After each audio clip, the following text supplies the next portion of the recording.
You just learned about the infidelity. You know the relationship is over. You have the just move on speech memorized. Yet it's 11 p.m. on a random Tuesday. You find yourself sending another long paragraph text that you promised your friends you wouldn't send. You check their location, you crave them, you hate that you just can't shut it off. So then the shame hits. I must be weak. I must have no self-respect. Why am I doing this?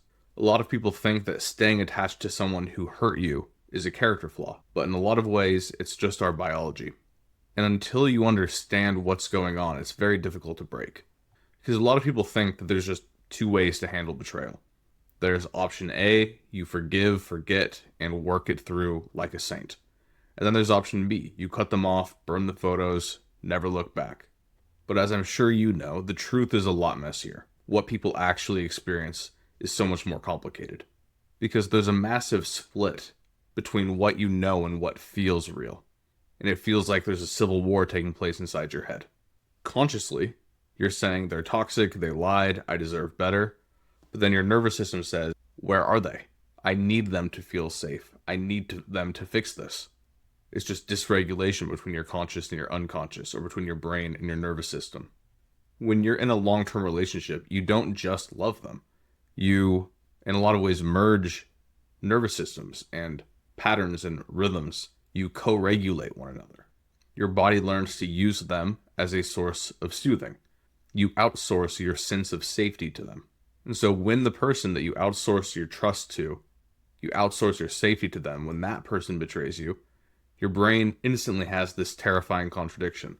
The source of your safety is now the source of your danger. So your body slams on the gas and the brakes at the same time. Panic and anxiety, freeze, shut down, all at once. So there's the hypervigilance side of obsessing, checking phones, panicking, and then the numbing behaviors, depression, staying in bed. And for a lot of people, it might be helpful to hear that you're not missing them necessarily because they were the one. You're missing them because your body is in shock and is trying to hold on to what it knows to stabilize itself. Unfortunately, the object that it's trying to hold on to is the same person that hurt you. And for a lot of people, this cycle is something you can get addicted to.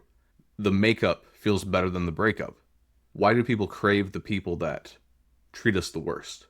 It goes back in a lot of ways to the idea of intermittent reinforcement.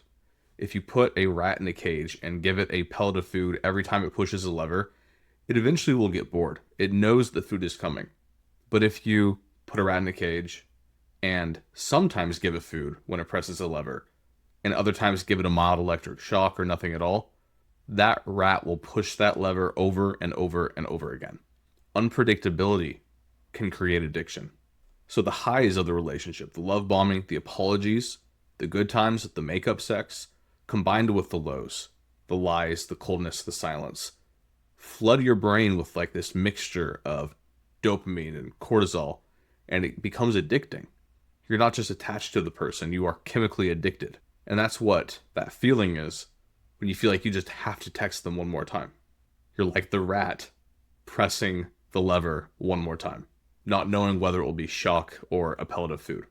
And the added complexity, of course, is that your brain is screaming for a hit of dopamine to soothe the pain that that person caused.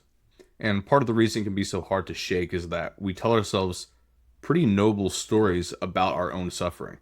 And this is good, it's helpful, it's what humans have done for a long time to get through difficult periods of their own lives. And even nations will make up myths about their own history to explain how they were able to get through such difficult time periods. But it can also keep you trapped in delusion. So for example, people will say, if I still miss them this much, it must mean we are soulmates. But the truth is that intensity is not the same thing as intimacy.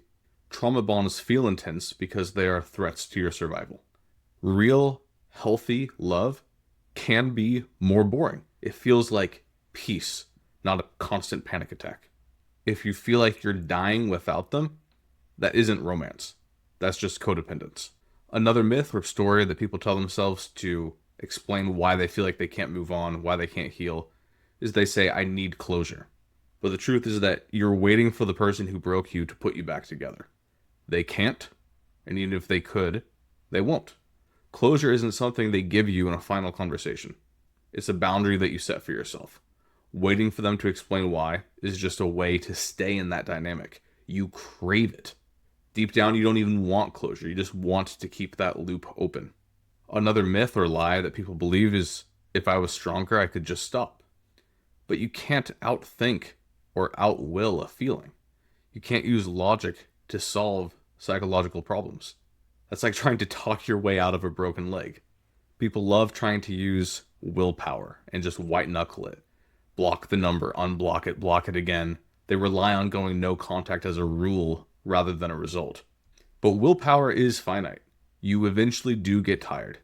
You eventually do get lonely, and you eventually go back to your default habits. The subconscious mind, the part of you running that survival program, will always win in a wrestling match against your conscious willpower. Maybe not immediately, but in the end, you're going to run that pattern. So the goal isn't to force yourself to stop caring. The goal is to heal the root, the part of your nervous system that is screaming for connection. And when that attachment finally dissolves, what do you think it will look like? It's not some dramatic moment where you throw a drink in their face. It's not some dramatic moment where they tell you some magic words of this is exactly why it happened, now you're free. That sounds like magic. That doesn't sound like reality. It's much quieter. It's much simpler. It's waking up and realizing you haven't checked their Instagram in 3 days and that you don't really want to.